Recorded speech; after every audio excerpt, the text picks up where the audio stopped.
Hello warriors. कैसे हो आप लोग। स्वागत है हमारी एक नई वीडियो में।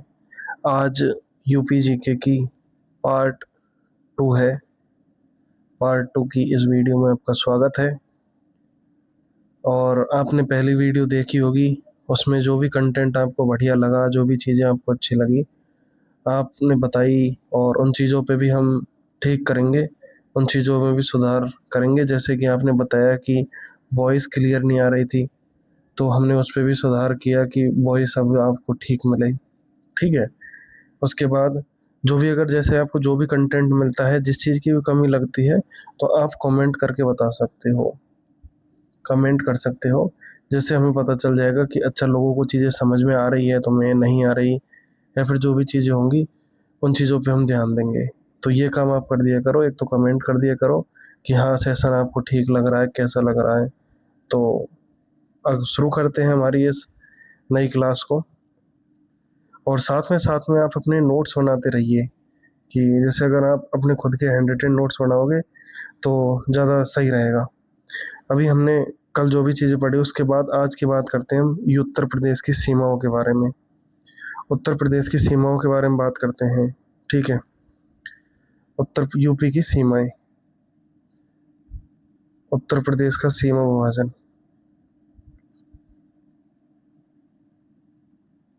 यूपी की सीमाएं। ठीक है। आप ये शुरू करिए यहाँ से लिखना। जैसे कि आपको पता है, हमने कल भी बताया था कि जो भारतीय राज्यों के साथ, भारतीय राज्य, तो 8 राज्यों के साथ सीमा लगती है। केंद्र शासित प्रदेशों की बात करें, केंद्र शासित प्रदेश एक सीमा लगाता है, जो अपना दिल्ली है। एक इंटरनेशनल बाउंड्री लगती है, इंटरनेशनल लगती है, जो अपनी लगती है नेपाल के साथ। तो इन चीज़ों के ऊपर हम आज चर्चा करेंगे कि किस किस के ऊपर लगती है। तो जैसे आप रख लीजिए कि अगर दिशा के अनुसार देखें, तो सबसे टॉप में अगर देखा जाए यहाँ पर, तो उत्तर में जो सीमा लगती है यूपी की, वो उत्तराखंड और नेपाल के साथ लगती है। और अगर उत्तर पश्चिम में देखा जाए तो हिमाचल प्रदेश के साथ लगती है। उत्तर पश्चिम में देखा जाए तो किसके साथ लगती है, हिमाचल प्रदेश के साथ। पूर्व में देखा जाए तो बिहार और झारखंड के साथ इसकी सीमा लगती है। अगर पश्चिम में देखा जाए तो दिल्ली, हरियाणा और राजस्थान, हरियाणा, दिल्ली और राजस्थान, इनके साथ इसकी सीमा लगती है, पश्चिम में देखा जाता है। अगर दक्षिण में देखा जाए तो दक्षिण में मध्य प्रदेश और छत्तीसगढ़, छत्तीसगढ़ यहाँ लिखा ली हो नहीं है, मध्य प्रदेश और छत्तीसगढ़ के साथ इसकी सीमा लगती है यहाँ पर। ठीक है। तो ये चीज़ अपन लिख लेते हैं कि अगर देखा जाए तो उत्तर में किसके साथ लगती है, उत्तर में लगती है अपने उत्तराखंड,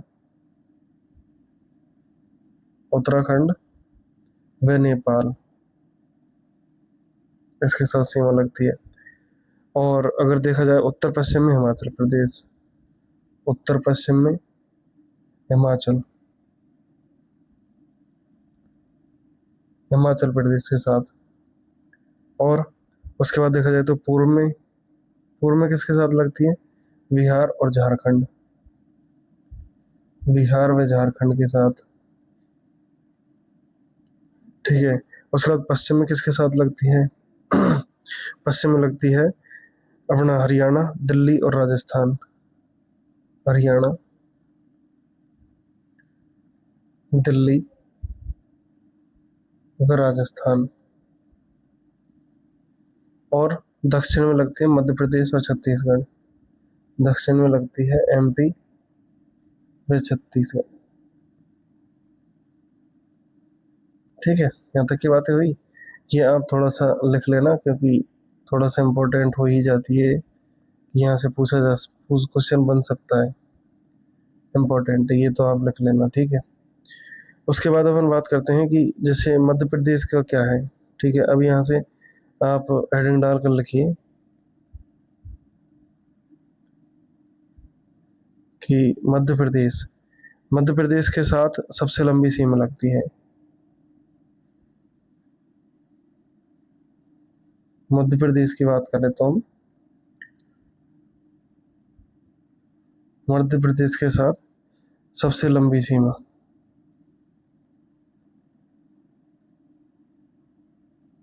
मध्य प्रदेश के साथ सबसे सबसे लंबी सीमा लगती है। कितने जिले सीमा लगाते हैं? तो उत्तर प्रदेश के 11 जिले, यूपी के 11 जिले सीमा बनाते हैं। ठीक है, तो ये याद रखना। अब जैसे ये थोड़ा सा वो हो जाएगा, कौन कौन से जिले सीमा लगाते हैं, ये बहुत थोड़ा सा डीप हो जाता है, ये चीज़ें हम नहीं करेंगे कि कौन कौन से लगाते हैं। हालांकि आगरा है, इटावा है, जालौन है, झांसी है, ललितपुर, महोबा, बांदा, चित्रकूट, प्रयागराज, मिर्जापुर और सोनभद्र जो भी सीमा लगाते हैं, इन चीज़ों की बात नहीं करेंगे। बिहार के बारे में बात करते हैं। तो बिहार, वैसे इतना क्वेश्चन पूछा नहीं जाएगा इतना डीप कांस्टेबल में, तो कि कौन कौन से लगाते हैं। ठीक है, बिहार के साथ 7 जिले, यूपी के 7 जिले सीमा बनाते हैं।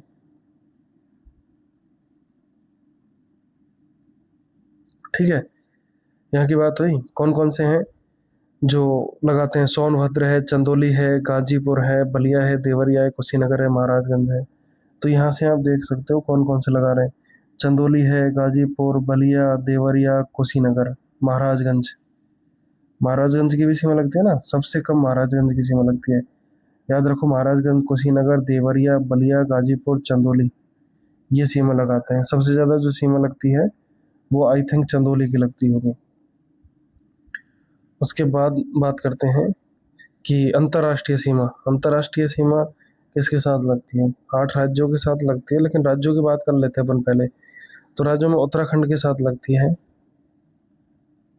उत्तराखंड, उत्तराखंड में किसके साथ? उत्तराखंड का क्या अपडेट है जी?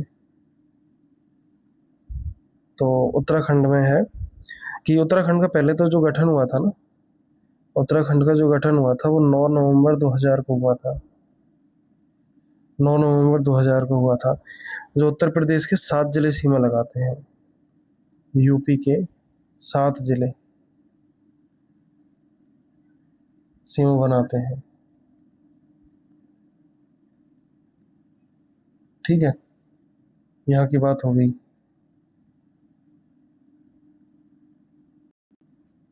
उत्तराखंड के साथ गठन हुआ था 9 नवंबर 2000 को। ठीक है, और यूपी के 7 जिले सीमा बनाते हैं। अभी अपन बात कर लेते हैं किसकी? अभी अपन बात कर लेते हैं हरियाणा।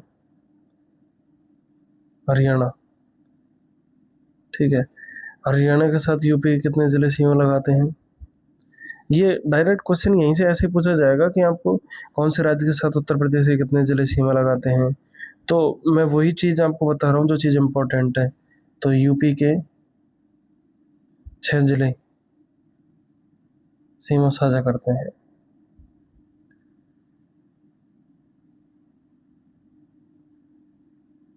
यूपी के 6 जिले सीमा साझा करते हैं हरियाणा के साथ। उसके बाद राजस्थान के साथ।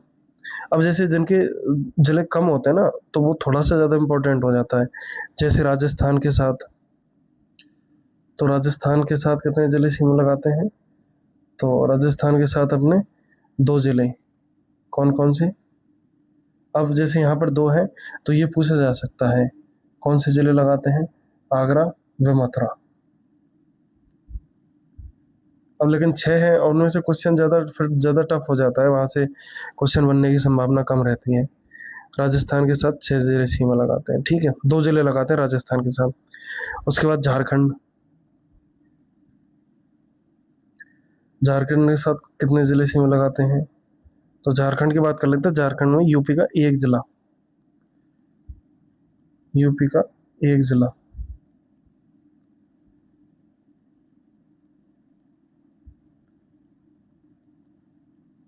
यूपी का 1 जिला सीमा साझा करता है। कौन सा है वो?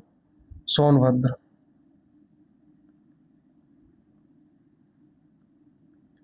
वो है सोनभद्र। अब जैसे एक जो, जैसे ऐसे वो होता है ना, तो ये ज़्यादा थोड़ा सा इम्पोर्टेंट होता है इस चीज़ को आप थोड़ा सा ध्यान में रखकर चला करिए। अभी बात कर लेते हैं हम हिमाचल प्रदेश। हिमाचल प्रदेश के साथ भी एक वो लगाता है, एक जिला, हिमाचल प्रदेश।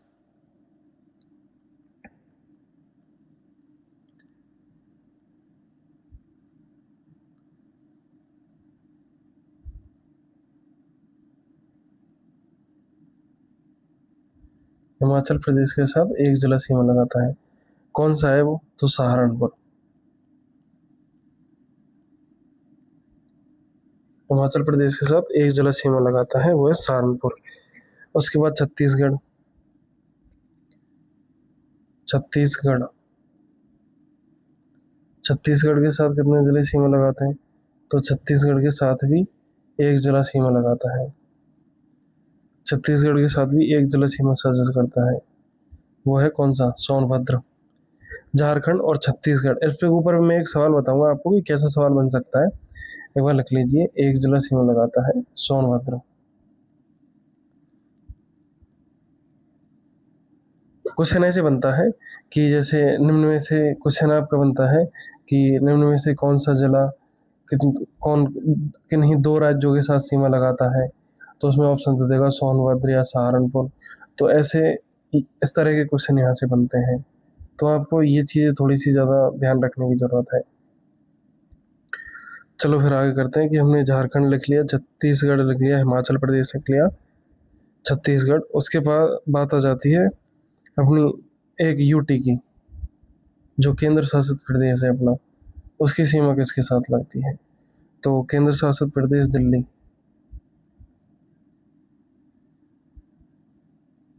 दिल्ली अपना एक यूटी है, जिसके साथ कितने जिले सीमा लगाते हैं? ठीक है, तो दिल्ली के साथ यूपी के दो जिले सीमा लगाते हैं, दो जिले। कौन कौन से हैं? एक तो गाजियाबाद और एक गौतम बुद्ध नगर। गाजियाबाद और गौतम बुद्ध नगर।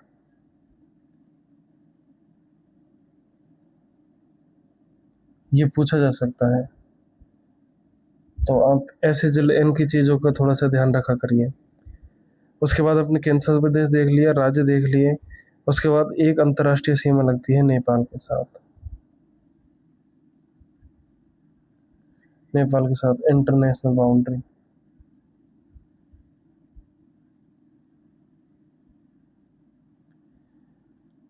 नेपाल के साथ कितने जिले सीमा लगाते हैं, ये भी यहाँ से थोड़ा सा इम्पोर्टेंट हो जाता है, तो ये भी लिखना आप। उत्तर प्रदेश के 7 जिले नेपाल के साथ सीमा लगाते हैं। कितने? 7 जिले।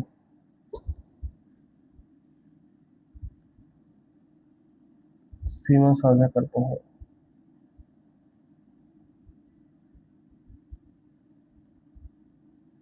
कौन कौन से हैं? तो ये लिख लेना आप, क्योंकि ये थोड़ा सा इम्पोर्टेंट हो जाता है। ठीक है, अभी है, मतलब कौन कौन सा है? एक तो महाराजगंज है, महाराजगंज। इसको मैप पे भी दिखा दूंगा मैं तुम्हें, रुको एक सेकेंड। फिर एक है सिद्धार्थ नगर। सिद्धार्थ नगर, बलरामपुर।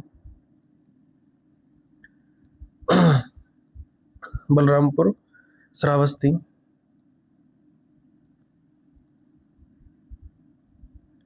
बहराइच,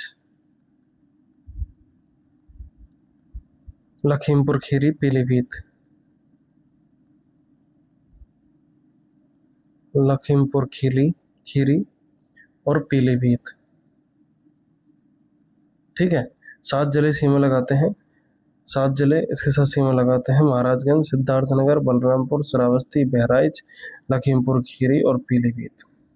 ये चीज़ अपन मैप पे भी एक बार देख लेते हैं कि नेपाल के साथ कौन कौन से लगा रहे हैं।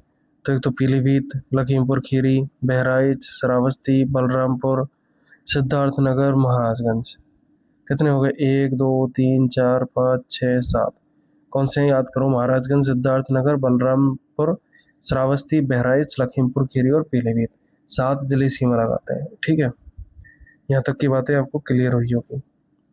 उसके बाद जैसे कुछ इम्पोर्टेंट फैक्ट हम देख लेते हैं, कुछ ऐसे फैक्ट पर बात कर लेते हैं जो एग्जाम्स में पूछे जाने की संभावना तो है भाई, काहे नहीं पूछे जाएंगे। ठीक है, इम्पोर्टेंट फैक्ट।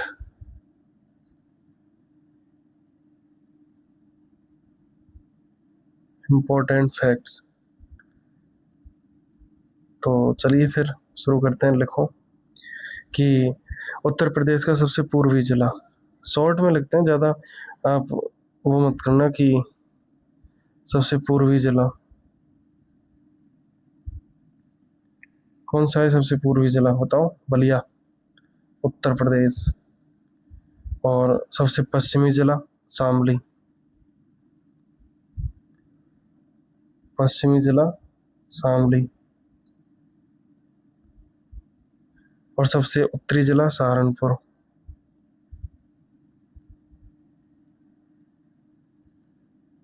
सहारनपुर। और सबसे दक्षिणी जिला ये कौन सा है बताओ, याद करने की कोशिश किया करो यार तुम, जब मैं यहाँ बोलता हूँ तो आप दिमाग पे जोर लगाया करो। सोनभद्र।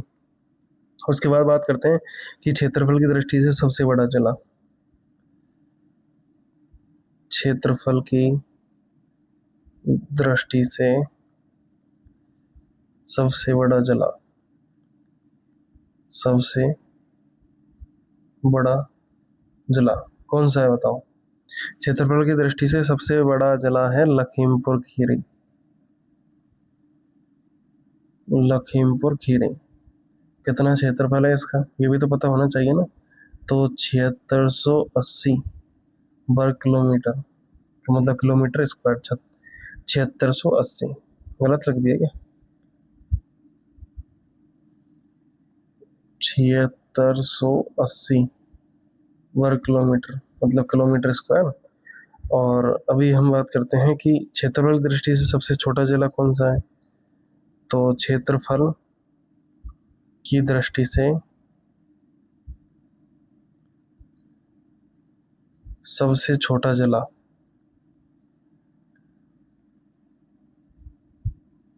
ये भी तो पता होना चाहिए। सबसे छोटा जिला है हापुड़। इसका क्षेत्रफल कितना है? 660 वर्ग किलोमीटर। ठीक है। और मतलब एक और जिला है जिसकी हम अपन बात कर लेते हैं। जैसे अपन ने मैप में देखा होगा कि देखो, एक ललितपुर है जो तीन तरफ से एमपी से घिरा हुआ है। ललितपुर, ललितपुर बेचारा, इसको ऐसा नहीं कर सकते कि यार झांसी और ललितपुर को, इस ललितपुर को एमपी को ही दे दे, बेचारा नीचे लटका रखा है। चलो ये तो मजाक की बात है, लेकिन अभी हम बात करते हैं कि उत्तर प्रदेश का ऐसा जिला, उत्तर प्रदेश का तीन ओर से घिरा हुआ जिला, यूपी का तीन ओर से एमपी से घिरा जिला,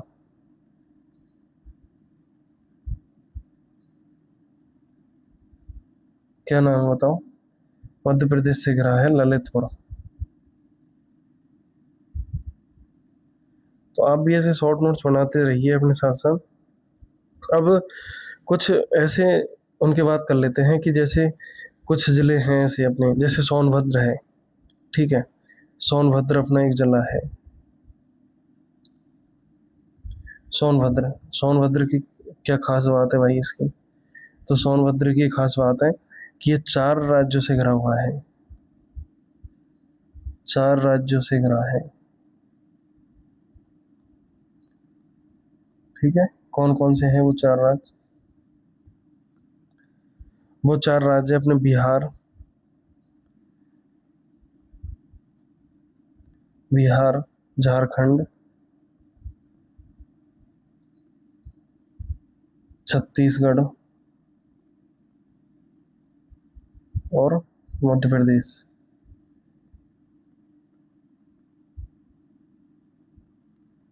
तो सोनभद्र एक ऐसे जिला है जो चार राज्यों से घिरा हुआ है। कौन कौन से? बिहार, झारखंड, छत्तीसगढ़ और मध्य प्रदेश।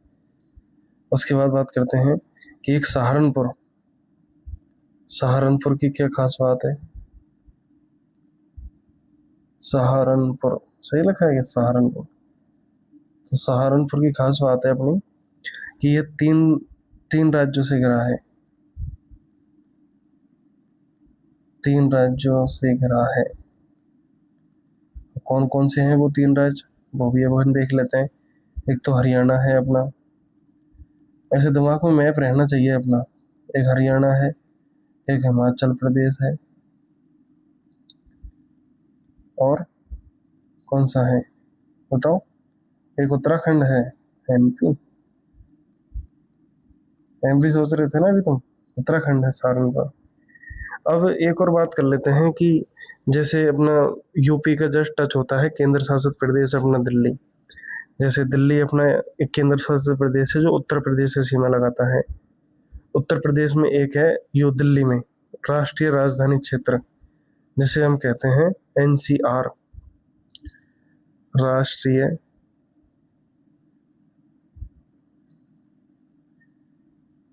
राजधानी क्षेत्र।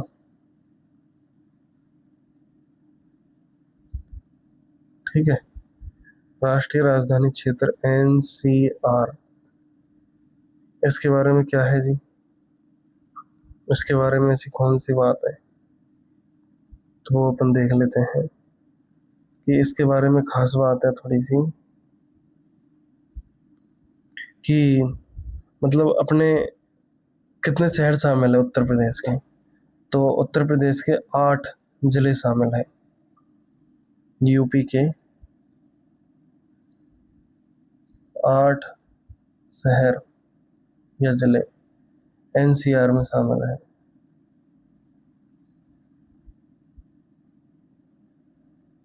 एनसीआर में शामिल है। कौन कौन से हैं? अब यहाँ से क्वेश्चन ऐसे पूछा जाता है कि निम्न में से कौन सा एनसीआर में शामिल नहीं है, इसलिए ये पढ़ना ज़्यादा ज़रूरी हो जाता है। तो लिखिए कौन कौन से ज़िले हैं। एक तो मेरठ है, एक मुजफ्फरनगर है, मुजफ्फरनगर है, और एक गाज़ियाबाद है। मुजफ्फरनगर, गाज़ियाबाद, और गौतम बुद्ध नगर है।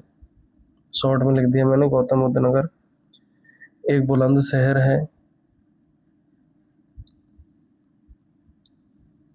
एक बुलंदशहर है, बागपत और हापुड़, और एक शामली। ये 8 शहर हैं जो एनसीआर में शामिल है। मेरठ, मुजफ्फरनगर, गाजियाबाद, गौतम बुद्ध नगर, बुलंदशहर, बागपत, हापुड़, शामली। हो गया ना, 6 और 2 8। ठीक है। अभी एक खबर और बीच में चल रही थी कि इस एनसीआर की तर्ज पर, एनसीआर इस एनसीआर की तर्ज पर, एनसीआर की तर्ज पर, एनसीआर की तर्ज पर एक यूपी गवर्नमेंट एक एससीआर जो राज्य राजधानी क्षेत्र बनाने जा रही है। एससीआर, राज्य राजधानी क्षेत्र, जिसे हम एससीआर बनाने जा रही है, बनाने जा रही है। ये इम्पोर्टेंट है थोड़ा सा, एकदम ऐसे ध्यान से जाना इसको पढ़ के, ये इम्पोर्टेंट है। ठीक है, बहुत मोस्ट इम्पोर्टेंट। अभी देख लेते हैं कि इसमें कौन कौन से जिले शामिल हो सकते हैं, कि इसमें यूपी गवर्नमेंट जिले शामिल, जिले शामिल जिले इसमें है लखनऊ,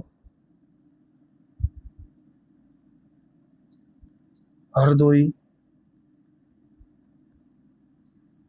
लखनऊ, हरदोई, सीतापुर, उन्नाव, सीतापुर, उन्नाव, रायबरेली,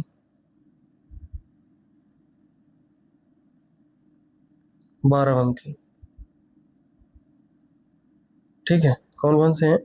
लखनऊ, हरदोई, सीतापुर, उन्नाव, रायबरेली और बाराबंकी ये शामिल होने वाले हैं। इसका मतलब कुछ सूत्रों के अनुसार पता चल रहा है कि इसमें कानपुर नगर और कानपुर देहात को भी शामिल किया जा सकता है। यहाँ लिख लीजिए कानपुर नगर व कानपुर देहात को शामिल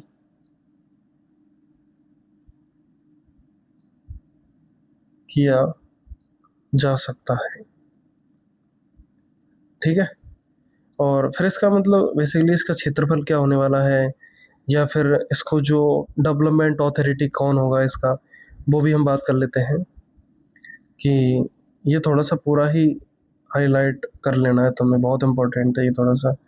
मतलब इसका उद्देश्य क्या होने वाला है कि इसका उद्देश्य होगा कि जो आसपास के जो क्षेत्र है उसमें बेसिकली डेवलपमेंट को बढ़ावा देना, और मतलब एक क्या बोलते हैं बुनियादी ढांचे को उपलब्ध कराकर जो लखनऊ जैसे क्षेत्र, जो उत्तर प्रदेश की राजधानी है लखनऊ, उस पर जो दबाव पड़ता है उसका जो ज़्यादातर चीज़ें हैं वो इधर की तरफ शिफ्ट हो जाएगी, एनसीआर की तर्ज पर जो एससीआर बनाया जा रहा है उसकी तरफ शिफ्ट हो जाएंगी बहुत सारी चीज़ें, जिसको विकास बहुत अच्छे लेवल पर उसका किया जाएगा, सुव्यवस्थित ढंग से चीज़ों को किया जाएगा।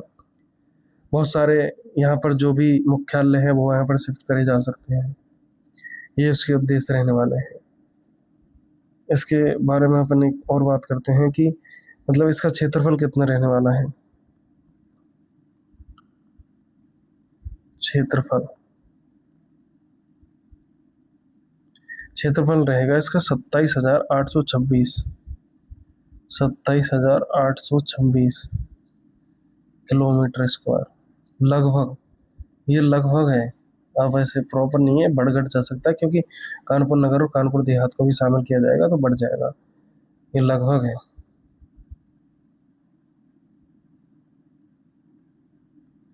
ठीक है। उसके बाद बात करते हैं कि यहाँ डेवलपमेंट अथॉरिटी कौन है। मतलब डेवलपमेंट अथॉरिटी मतलब विकास प्राधिकरण कौन है, मतलब जो निकाय है वो क्या है इसका, जो भी बॉडी है वो कौन इसका विकास करेगी। तो वो है यूपीएससीडीए। यूपीएससीडीए पेन लिख लीजिए, यूपीएससीडीए। इसका वो लिख लीजिए हिंदी में फुल फॉर्म की उत्तर प्रदेश राज्य राजधानी विकास प्राधिकरण। राज्य राजधानी विकास प्राधिकरण। प्राधिकरण जो इसका प्रमुख होगा वो होगा सीएम।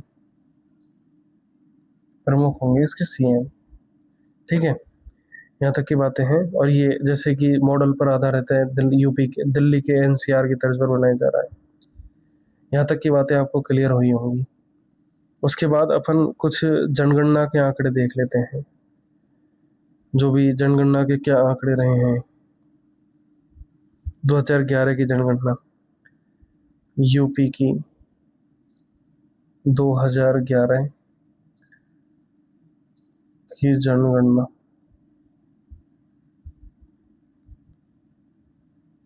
के आंकड़े।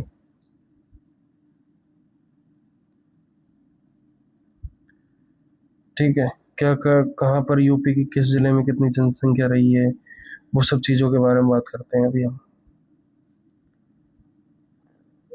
ठीक है।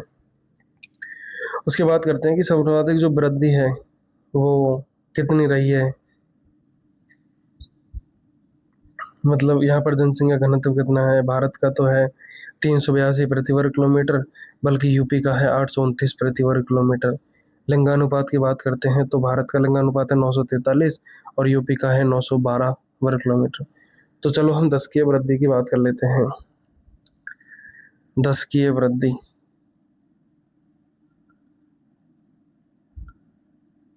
दशकीय वृद्धि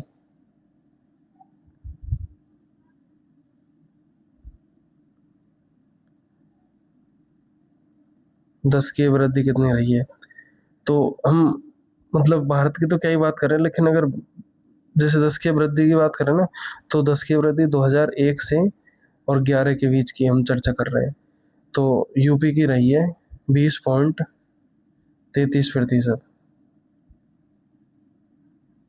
20.33% जन 10 की वृद्धि रही है। वहीं अगर भारत के परिप्रेक्ष्य में बात करें, तो भारत की रही है अपनी 17.7%। 17.7%, ठीक है, 10 की वृद्धि।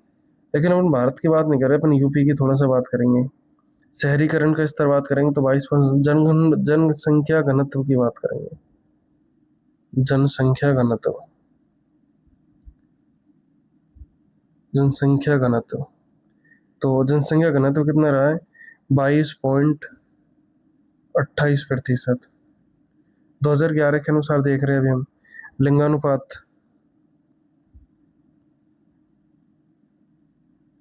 लिंगानुपात की बात करें तो लिंगानुपात यहाँ का रहा है 912 व्यक्ति प्रति वर्ग किलोमीटर, प्रति वर्ग किलोमीटर। लिंगानुपात क्या होता है? 1 किलोमीटर क्षेत्र में रहने वाले व्यक्तियों की कुल संख्या, वहाँ का, सॉरी सॉरी सॉरी, मैंने गलत लग दिया। प्रति 1000 पुरुषों पर, प्रति 1000 महिलाओं पर पुरुषों की संख्या, या फिर प्रति 1000 पुरुषों पर महिलाओं की संख्या लिंगानुपात कहलाता है।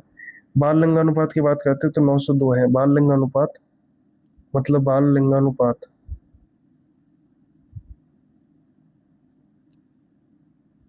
बाल लिंगानुपात है, मतलब बाल लिंगानुपात 0 से 6 वर्ष के बच्चों पर देखा जाता है, जो है 902। ठीक है, 902 है, ये 912 है, ये 22.28 है। अगर साक्षरता दर की बात करें, साक्षरता दर, साक्षरता दर है हमारे यहाँ की, मतलब 67.72, 67.72% यहाँ की साक्षरता दर है अपने यूपी की। पुरुष साक्षरता देखी जाए वहीं पे, पुरुष साक्षरता और महिला साक्षरता, पुरुष देखा जाए तो पुरुष साक्षरता है 77.28%। और वहीं अगर महिलाओं को देखा जाए तो महिलाओं का है 57.18%, 57.18%। ठीक है, यहाँ तक की बातें रहेंगी। उसके बाद अपन बात कर लेते हैं, अपने साक्षरता दर की बात कर ली, लिंगानुपात, जनघनत्व की बात कर ली।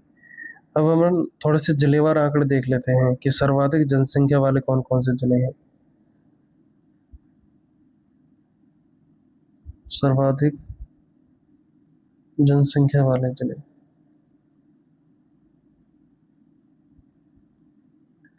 सर्वाधिक जनसंख्या वाले जिले, तो सबसे ज्यादा जनसंख्या है वो है प्रयागराज में।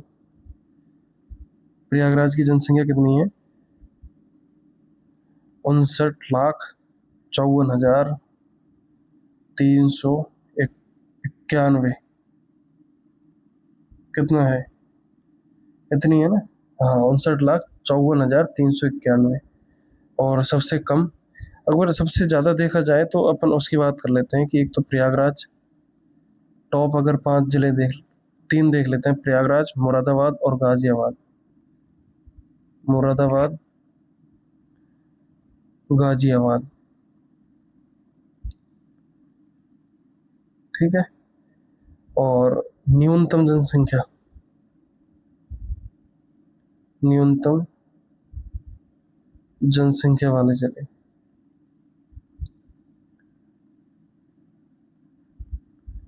सबसे कम जनसंख्या कहाँ की है? महोबा की। सबसे कम जनसंख्या है महुआ की। ठीक है, और अपने बात कर लेते हैं कि महुआ, टॉप 3 की बात कर लेते हैं। महुआ, चित्रकूट, सबसे कम इसकी है, उससे थोड़ी ज्यादा इसकी है, और उससे थोड़ी ज्यादा है हमीरपुर। हमीरपुर। ये सबसे न्यूनतम जनसंख्या वाले 3 जिले हैं, महुआ, चित्रकूट और हमीरपुर। उसके बाद साक्षरता हम बात कर लेते हैं कि सबसे ज्यादा साक्षर कहाँ है। सर्वाधिक साक्षर,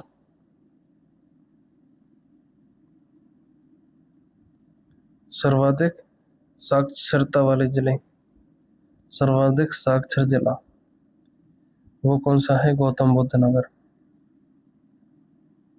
गौतम बुद्ध नगर सर्वाधिक साक्षरता है यहाँ की, गौतम बुद्ध नगर। कितना है? 83.7, 83.7% सर्वाधिक जनसंख्या।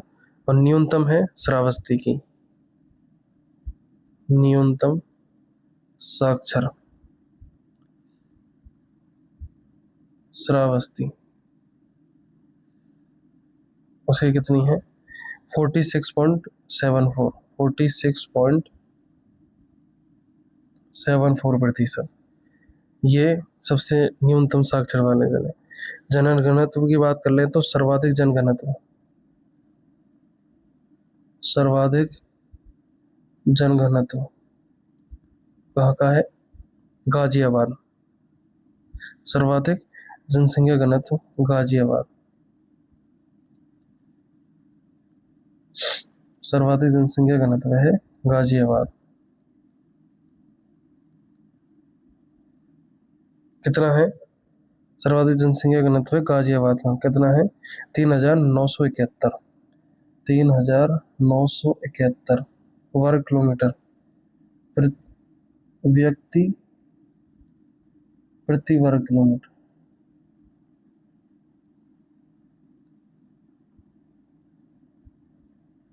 ठीक है, सर्वाधिक जनसंख्या। अभी बात कर लेते हैं न्यूनतम।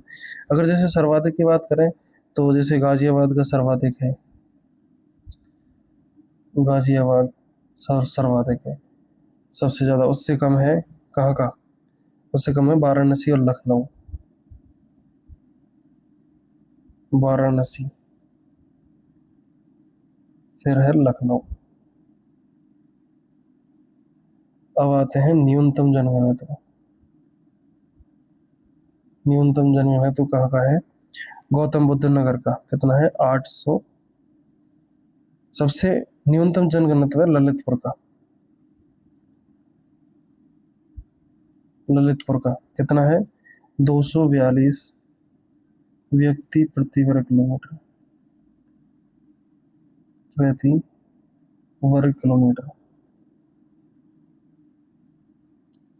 ठीक है, न्यूनतम जनगणना बात कर ली। फिर उसके बाद लिंगानुपात की बात कर लेते हैं। तो सर्वाधिक लिंगानुपात जौनपुर का है और न्यूनतम लिंगानुपात है 851, वो है गौतम बुद्ध नगर का लिंगानुपात।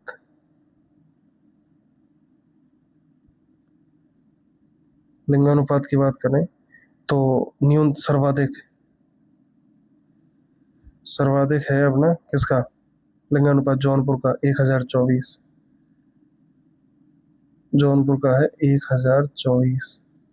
और न्यूनतम है,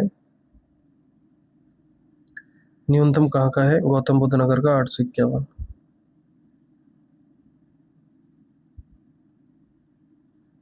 गौतम बुद्ध नगर कितना है? 851। अब अपन अगर टॉप की बात कर लें तो जौनपुर, आजमगढ़, फिर कौन सा है? देवरिया। और न्यूनतम की तो बागपत और हमीरपुर। फिर इसके बाद आता है बागपत, फिर उसके बाद हमीरपुर। ठीक है, यहाँ तक की बातें क्लियर है हमें। फिर उसके बाद बाल लिंगानुपात सबसे ज्यादा बलरामपुर में है, न्यूनतम बाल लिंगानुपात है बागपत में 841। अगर हम अब बात कर लेते हैं कि SC और ST की जनसंख्या, मतलब SC, सर्वाधिक SC वाला जिला है सीतापुर। कौन सा है सर्वाधिक SC वाला जिला? सर्वाधिक SC वाला जिला कौन सा है ये बताओ? सीतापुर। सर्वाधिक जो शेड्यूल कास्ट है वो सीतापुर में पाई जाती है। और न्यूनतम की बात कर लें तो न्यूनतम कहाँ पाई जाती है?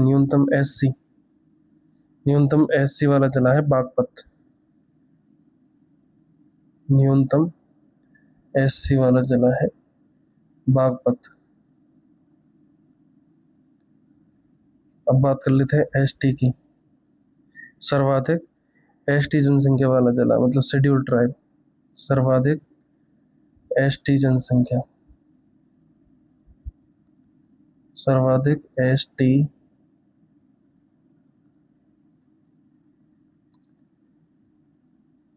जनसंख्या वाला जिला वो कौन सा है? सोनभद्र।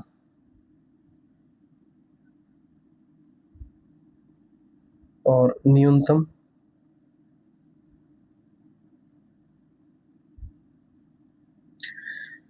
एसटी जनसंख्या वाला जिला है बागपत। मतलब एससी और एसटी दोनों यहाँ न्यूनतम पाए जाते हैं बागपत में। ग्रामीण और शहरी जनसंख्या की बात कर लेते हैं अभी हम। ग्रामीण सर्वाधिक जो पाई जाती है वो गौतम बुद्ध नगर में है।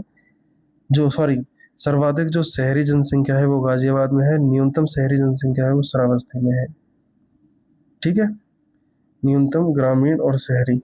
ग्रामीण अगर सबसे ज्यादा पाई जाती है श्रावस्ती में, और शहरीकरण के आधार पर रैंकिंग में देखा जाए तो गाजियाबाद सबसे ऊपर है। उसके बाद 10 की वृद्धि की बात, ये ज्यादा इंपॉर्टेंट नहीं होता है। ठीक है, उसके बाद अपन बात कर लेते हैं कि अनुसूचित जनजातियों के बारे में। अनुसूचित जनजातियों,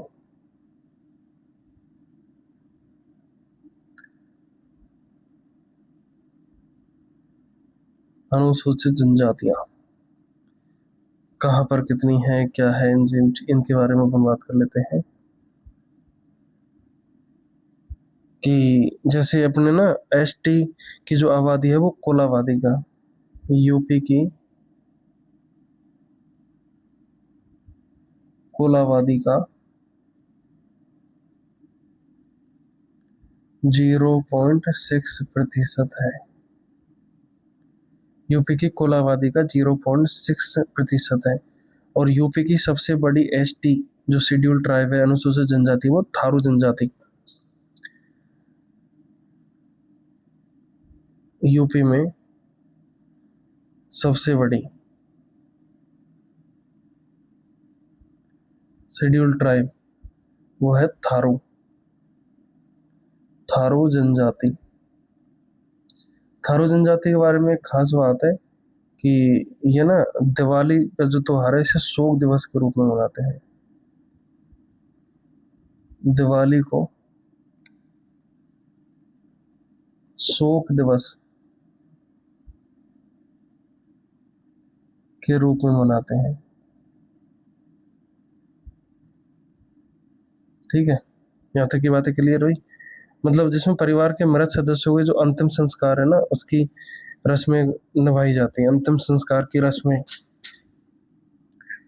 ठीक है, उसके बाद जैसे सबसे ज्यादा जो एसटी वाला जिला है वो है सोनभद्र। तो मैंने आपको बताया था सबसे जो सर्वाधिक एसटी वाला जिला है सोनभद्र, और न्यूनतम है बागपत। थारू जनजाति मतलब बेसिकली इसके बारे में है कि भारत और नेपाल की सीमा के साथ तराई क्षेत्र में पाई जाती है ये। यूपी में इनकी जनसंख्या है 1,05,291। ये है मतलब बेसिकली ये कृषि करते हैं और दिवाली को शोक के रूप में मनाते हैं। थोड़ा लिख लें अगर तुम कहो तो। बहुत सारी जनजातियां पाई जाती हैं यहाँ पर। जैसे थारू जनजाति सबसे बड़ी है, फिर खरवार है, फिर अगरिया है, पासिया है, बुक्सा है। बुक्सा बिजनौर में पाई जाती है। बैंगा जनजाति है जो सोनभद्र में पाई जाती है। गोंड है जो मिर्जापुर, सोनभद्र, चंदौली में पाई जाती है। एक कोल जनजाति है जो बलरामपुर, गोंडा, बस्ती, सिद्धार्थ नगर में पाई जाती है, जो बांस और बेंत की टोकरी बुनाई के लिए जानी जाती है। मतलब भारत की सबसे बड़ी जो जनजाति है ना वो भील जनजाति है, मतलब जो है। फिर दूसरी सबसे बड़ी जनजाति है गोंड। भील सबसे बड़ी है जो भारत की पूरी कुल अनुसूचित जनजाति आबादी का 38% है। फिर उसके बाद शहरी जनजाति पाई जाती है जो झांसी और ललितपुर में पाई जाती है। ये सब चीज़ें हो चुकी है। आज के लिए बस इतना ही। अभी अपन मिलते हैं किसी अगली वीडियो में। अगली वीडियो में हम अपन बात करेंगे कि यूपी के जो भी इतिहास है ना उसके बारे में। ठीक है, यूपी के इतिहास के बारे में अपन बात करेंगे। अभी हमने क्या पढ़ा एक बार उसे हम जल्दी से रिवाइज कर लेते हैं, तुम कहते हो तो। कि यूपी की जो सीमाएं हैं वो 8 हिस्से लगती हैं। 8 राज्यों से एक केंद्र प्रदेश एक इंटरनेशनल बाउंड्री लगाती है। उत्तर में उत्तराखंड व नेपाल है, उत्तर पश्चिम में हिमाचल प्रदेश है, पूर्व में बिहार झारखंड है, पश्चिम में हरियाणा दिल्ली व राजस्थान है, एमपी में छत्तीसगढ़ व गुजरात है। ठीक है, छत्तीसगढ़ व एमपी और छत्तीसगढ़ है। मध्य प्रदेश की सबसे लंबी सीमा है, उत्तर प्रदेश के 11 जिले सीमा बनाते हैं। बिहार यूपी के 7 जिले सीमा लगाते हैं। उत्तराखंड 9 नवंबर 2000 को बना था, यूपी के 7 जिले सीमा बनाते हैं। हरियाणा के साथ यूपी के 6 जिले सीमा बनाते हैं। राजस्थान के साथ 2 जिले आगरा व मथुरा लगाते हैं। झारखंड यूपी का 1 जिला सीमा साझा करता है, सोनभद्र। हिमाचल प्रदेश 1 जिला सीमा साझा करता है, सहारनपुर। छत्तीसगढ़ 1 जिला, सोनभद्र। दिल्ली जो यूटी है उसके साथ 2 जिले सीमा लगाते हैं, गाजियाबाद और गौतम बुद्ध नगर। नेपाल के साथ 7 जिले सीमा साझा करते हैं, महाराजगंज, सिद्धार्थनगर, बलरामपुर, श्रावस्ती, बहराइच, लखीमपुर खीरी, पीलीभीत। अगर इंपॉर्टेंट फैक्ट की बात करें तो पूर्वी जिला बलिया है, पश्चिमी जिला शामली है, उत्तरी जिला है सहारनपुर, दक्षिणी जिला है सोनभद्र। क्षेत्रफल की दृष्टि से सबसे बड़ा जिला है लखीमपुर खीरी, 7680 किलोमीटर है वर्ग किलोमीटर, और सबसे छोटा जिला है हापुड़ जो 660 वर्ग किलोमीटर है इसका एरिया। यूपी के 3 ओर से एमपी से घिरा जिला है। यूपी का 3 ओर से जो ललितपुर है। सोनभद्र 4 राज्यों से घिरा हुआ है, बिहार झारखंड छत्तीसगढ़ मध्य प्रदेश। सहारनपुर जो है तो 3 राज्यों से घिरा हुआ है, हरियाणा हिमाचल प्रदेश उत्तराखंड। उसके बाद एनसीआर, यूपी के 8 शहर एनसीआर में शामिल है, मेरठ, मुजफ्फरनगर, गाजियाबाद, गौतम बुद्ध नगर, बुलंदशहर, बागपत, हापुड़ और शामली। उसके बाद एनसीआर की तर्ज पर यूपी गवर्नमेंट राज्य राजधानी क्षेत्र एससीआर बनाने जा रही है, जिसमें शामिल जिले हैं लखनऊ, हरदोई, सीतापुर, उन्नाव, रायबरेली, बाराबंकी, जिसमें कानपुर नगर और कानपुर देहात को भी शामिल किया जा सकता है। इसका क्षेत्रफल लगभग 27,826 वर्ग किलोमीटर होगा। अगर इसकी जो बॉडी है, जो इसका डेवलपिंग अथॉरिटी है उसकी बात करें तो उत्तर प्रदेश स्टेट